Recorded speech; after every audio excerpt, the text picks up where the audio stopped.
Welcome to today's Sunday setup. Today is the 17th of November 2019. And what we start the week off by looking at pairs that we are focusing on this week. Now, we have seen a new president step up into the fold for the European Central Bank. Mario Draghi has stepped down. We now have a female by the name of Lagarde, Mrs. Lagarde. So we are seeing a lot of high impact news throughout this week for the euro. Okay, we can see President Lagarde has a speech on Friday, but if we have a look throughout the week, there isn't anything major. There is a Chinese interest rate that's going to be released, but apart from the Chinese interest rate, no other interest rates to be released. A lot of talks. We kick off Monday with a few speeches again from the European Central Bank. So really, the euro is the target for this week. And I start off by going over this swing trade that we sent out a few months ago now. On the 7th of October, this was sent out. Now, this pair currently is sitting over 300 pips in profit.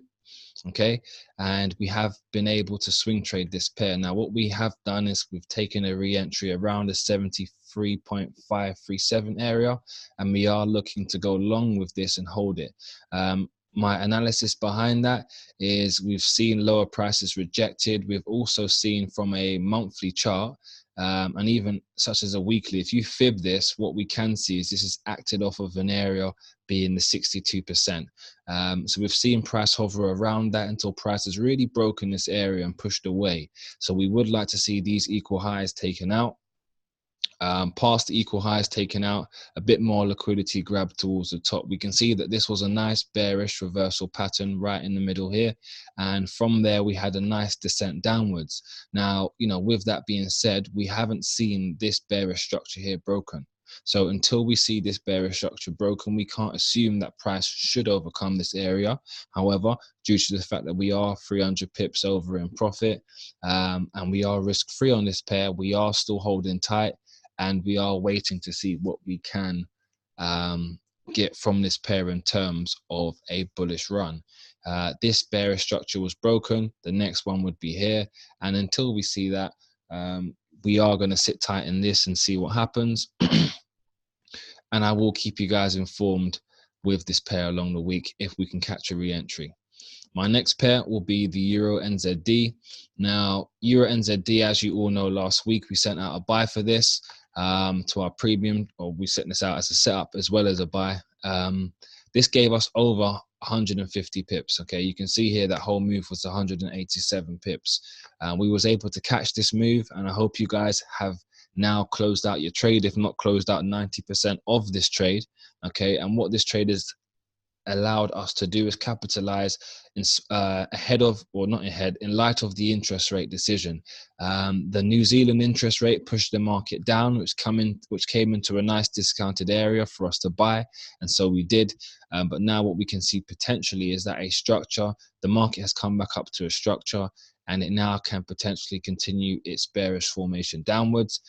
Here was the nice sell to actually catch the move downwards. So unless price can come back up to this area, we have to kind of wait to see what happens. Monday is not usually a day we take a trade anyway. So let's really see what happens with this market. And I'll keep you guys informed and updated as soon as I can. But as you can see, a real strong reversal pattern we've seen here, a strong rejection in this candle. So we do want to see what price unfolds for us for the week ahead. That's me done. Over to you, Adam. Thank you, Val. 1 second, guys. Just go over a quick couple of charts.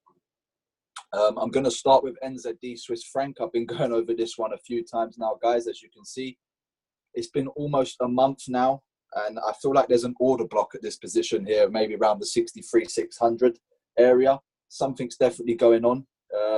If I come down on the 4 hour, you can have a better look of what's really going on. So I've added sell positions here. I caught this one. It came again.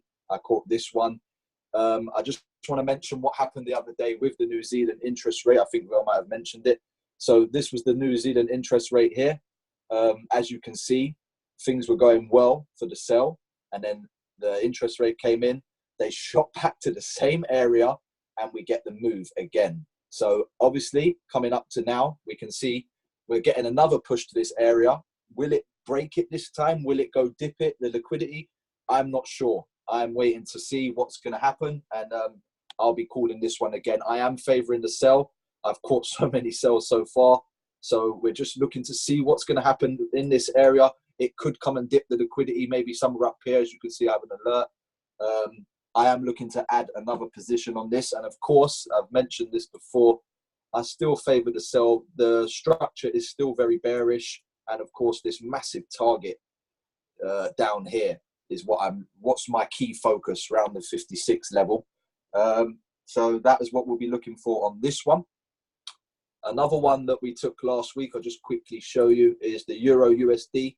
For me, excuse me, for me, the structure has been bearish for quite some time, coming down. For now, I feel we may have a break. I feel we may have a reaction where the downside movement may be stopping. So as you can see, we're getting the downside move. The structure is still bearish. Here is interesting to me because we then now looks for a bullish break. So we then get the push back to the 61. We've entered here. We've got a 50 pips at the moment in profit. I do believe it can come down and retest again. This is on the daily, so if I just get a better look at it on the 4 hour. I do believe it could retest again. I am looking to add a position. The reason I favour the buy side is the targets above look very nice. We have some short-term targets here for just 180 pips to take out this double top. And of course, longer-term targets, number 2, number 3 for the imbalance. That's Euro USD. That's the trades that I'll be looking at this week. Stay focused on the video, stay focused on the trades, and be ready for when we call them. And always remember, every day is money day.